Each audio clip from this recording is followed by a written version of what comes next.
Hey YouTube, it's me, Spotty. Welcome to Does Price Affect Performance Revisited.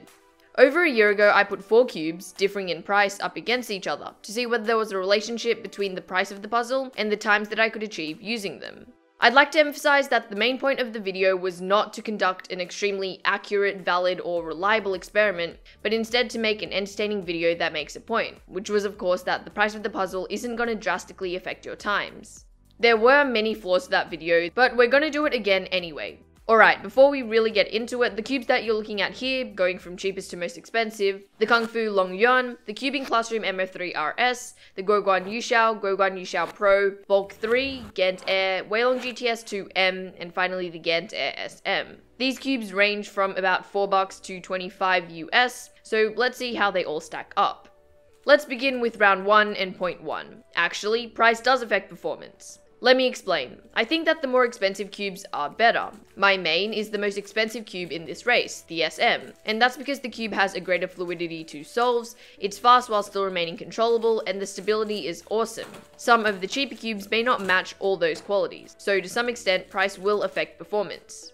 But moving into round 2, let's talk about the quality of budget cubes. Even though I think the more expensive cubes generally do perform a bit better, the cheaper cubes in this race are still achieving comparable times, and that's because the performance difference isn't that large. Modern budget cubes are becoming more and more comparable to the flagships of major cubing companies, and having a more budget cube shouldn't restrain you from getting excellent times, especially so if you're just starting out.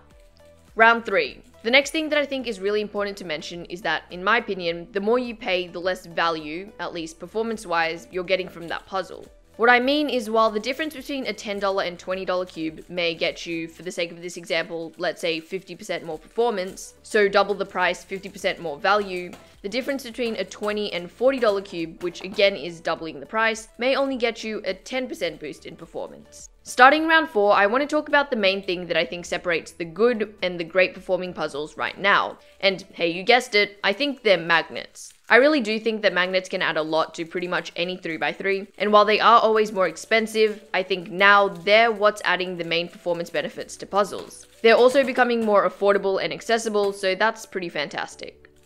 It's round 5, and I want to slightly drift off straight performance and talk about other things that you might be paying for when you buy a cube. I think, as well as magnets, often what you'll be paying for is more customizability, accessories, or the unboxing experience. Because as well as having some slight performance upgrades, the flagships are really trying to set themselves apart from more budget options by making the whole experience with your cube, as weird as that sounds, as great as it can be, and allowing for perks like customizing different aspects of your puzzle or having a real nice unboxing. Alright, last round, let's summarize. So in short, I think price does affect performance. Generally, the more expensive cubes will have a performance edge over the budget ones. However, the more you pay, the less increase there is in performance. Budget cubes still perform really well, and those cubes aren't going to stop you from getting awesome times as shown through the races in this video. But yeah, that's just about everything that I wanted to cover. If you have any questions or anything to add, then leave that down in the comment section below. I would really love to hear what you've got to say. Other than that though, thank you guys for watching, and I'll catch you all in the next one.